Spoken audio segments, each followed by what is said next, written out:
अधीर रंजन चौधरी जी। प्रधानमंत्री को रहना चाहिए था, प्रधानमंत्री को उपस्थित रहना चाहिए था, हमारी बात को सुन ले। ये क्या मर्यादा रही? I'm just coming. Sir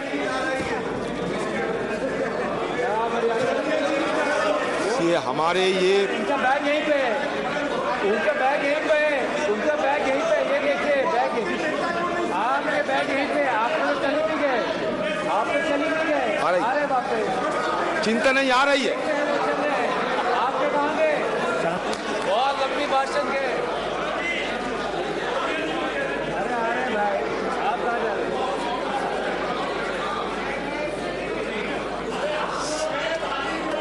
sir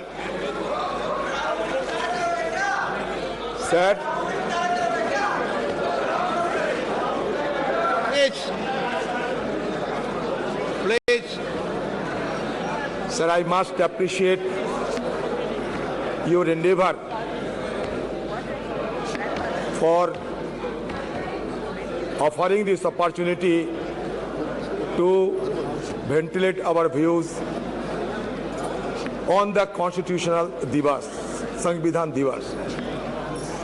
लेकिन बात यह सर, कहे तो जाते हैं 75 साल, लेकिन जब तक मेरा जानकारी है सबसे पहले जो कॉन्स्टिट्यूशन असेंबली की सभा हुई थी वो 1946 में, और 1949 26 नवंबर में ये अडॉप्ट हुई थी, और 1950 26 जनवरी ये चालू हुई थी हमारे संविधान इस देश में। लेकिन आप कहां से 75 साल की अमृतकाल ये लाया गया, ये मुझे समझ में नहीं आते हैं सर। सही मायनों में जब ये सदन ये खबर मिल रहे हैं कि आज ये सदन की अंतिम दिवस है, तो सही महीनों में भावुक तो होना स्वाभाविक है। कितने सारे विद्वजनों ने, ज्ञानियों ने, पंडितों ने और देश प्रेमी ने हमारे ये सदन, उसके साथ साथ हमारा संविधान और ये देश की लोकतंत्र की रक्षा करने के लिए न जाने कितने योगदान किए होंगे।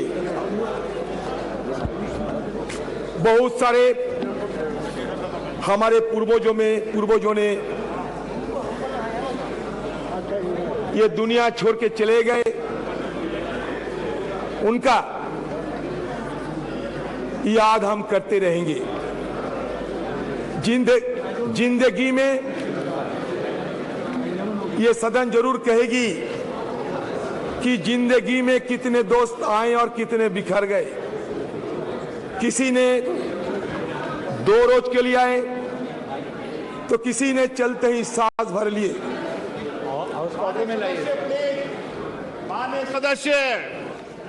माननीय सदस्य प्लीज सिट डाउन, प्लीज। माननीय सदस्य नाम लेके पुकारूंगा, प्लीज बैठिए।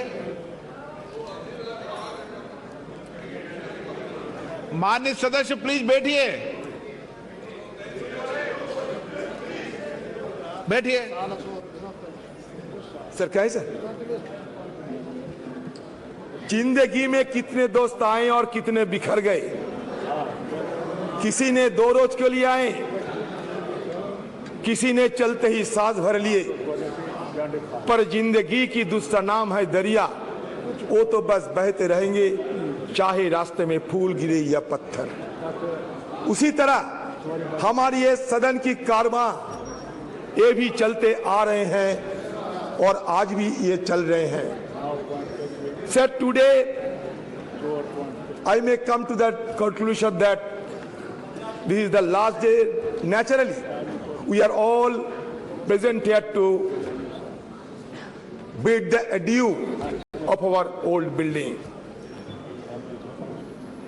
Our magnificent building today singing a swan song, because tomorrow onward we will be shifting to a new parliamentary edifice.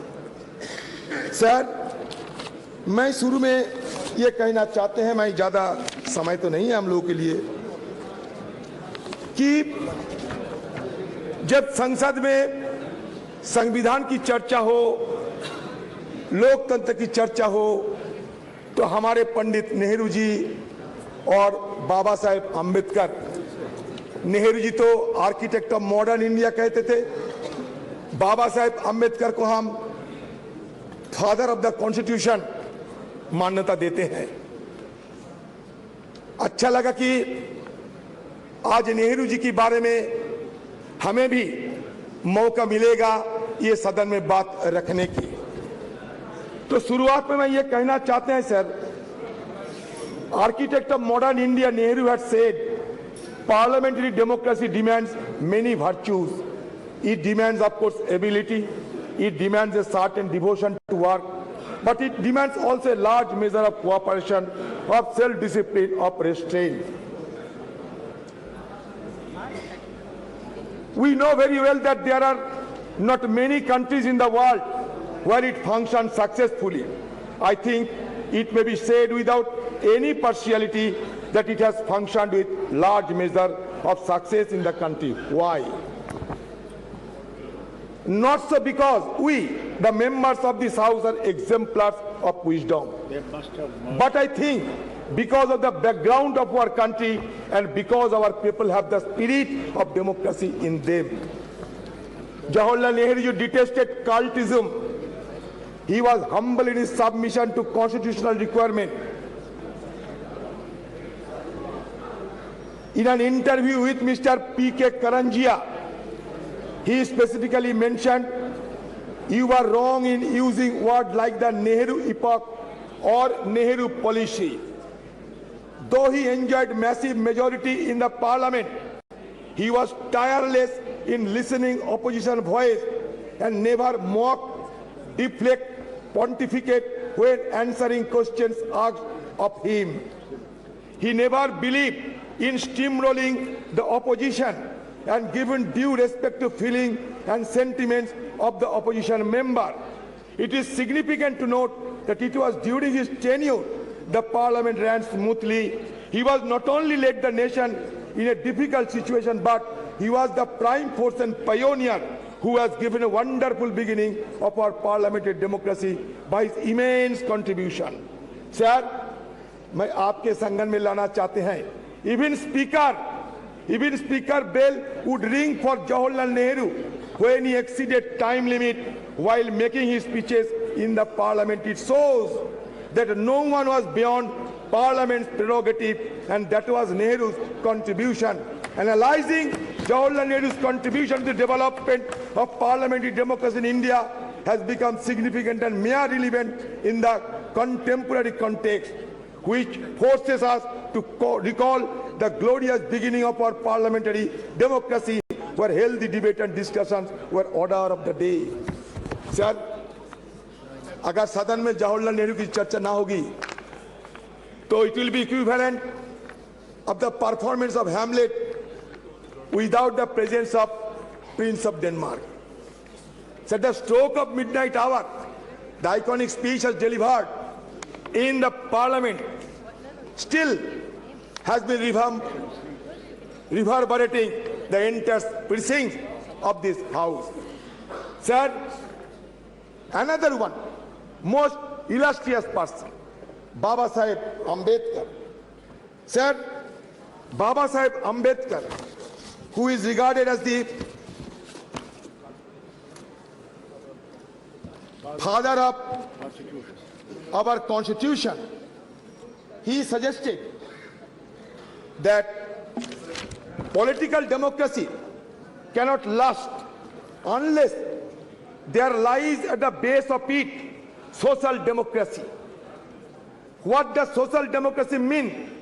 It means a way of life which recognizes liberty, equality, and fraternity, which are not to be treated as a separate items in the Trinity.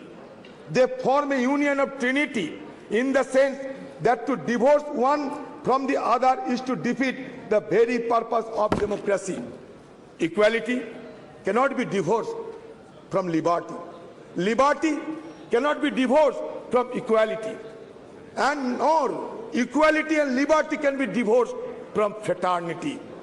Now we need the mantra of Baba Sahib Ambedkar, the mantra of Jawaharlal Nehru and other stalwarts who have made this parliamentary democracy glorious for us to be remembered again and again.